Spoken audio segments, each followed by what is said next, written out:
হাবিলুং উচ্চ মাধ্যমিক বিদ্যালয়ৰ এজন শিক্ষক।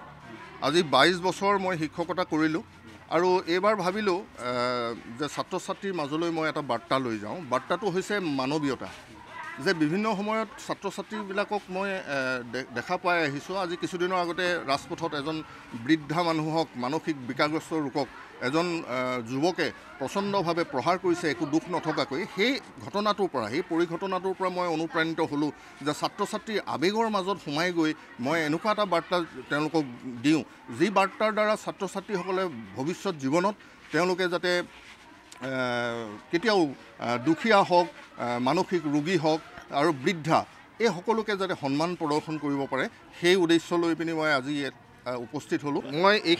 মই শিক্ষক হৈ পালোঁ। পিছত মই যেতিয়া ডিক্লেয়াৰ কৰিলোঁ মই শিক্ষক, তাৰ আগত মই ল'ৰা ছোৱালীৰ পৰা, শিক্ষকৰ পৰা মই পাবলৈ সক্ষম হ'লোঁ পইচা মোক।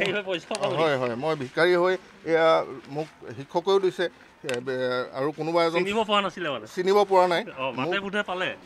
হয়, মই ছাত্ৰ ছাত্ৰীয়ে দিলে পইচা, তাৰপিছতে মোক পানী বটল এটা আনি দিলেহি। সেইটো এটা মানৱীয়তা মই দেখা পালোঁ ষ্টুডেণ্টৰ মাজত। আৰু ভিক্ষাৰী বুলি মোক পানী এবটল আনি দিলেহি। যথেষ্ট পইচাই গোট খাইছে, 20 টকা, 30, 40 টকা, 50 টকামান মোৰ গোট খালে। তাৰপিছতে মই টমটমত আহিলোঁ। আহি এইখিনিত যেতিয়া থিয় হ'লোঁ ভিক্ষাৰীৰ ৰূপত, বহুতে লক্ষ্য কৰিছে ভিক্ষাৰী এজন আহিছে, কিন্তু মোৰ বডি লেংগুৱেজত হয়তো অলপ ল'ৰা ছোৱালীক কিছু ধৰিব পাৰিছে, বাকীবিলাকে ধৰিব পৰা নাই।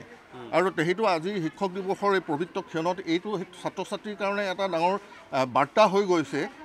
মানে ধৰক ভিক্ষাৰী হৈ আহি আপুনি এইটো পালে নাই, ল'ৰা ছোৱালীৰ পৰা সন্মানটো বা এজন ভিক্ষাৰীৰ প্ৰতি ল'ৰা ছোৱালীৰ যিটো মৰম বা হয়, মই আমাৰ বিদ্যালয়ত আমি যিখিনি শিক্ষা প্ৰদান কৰোঁ, এই শিক্ষাখিনি প্ৰদান কৰাৰ মানে পিছত আমি দেখা পালোঁ যে ছাত্ৰ ছাত্ৰীসকলে মোক বহুত সহায় কৰিছে। ছাত্ৰ ছাত্ৰী ভিক্ষাৰী হিচাপে মোক তেওঁলোকে উঠাই দিছে।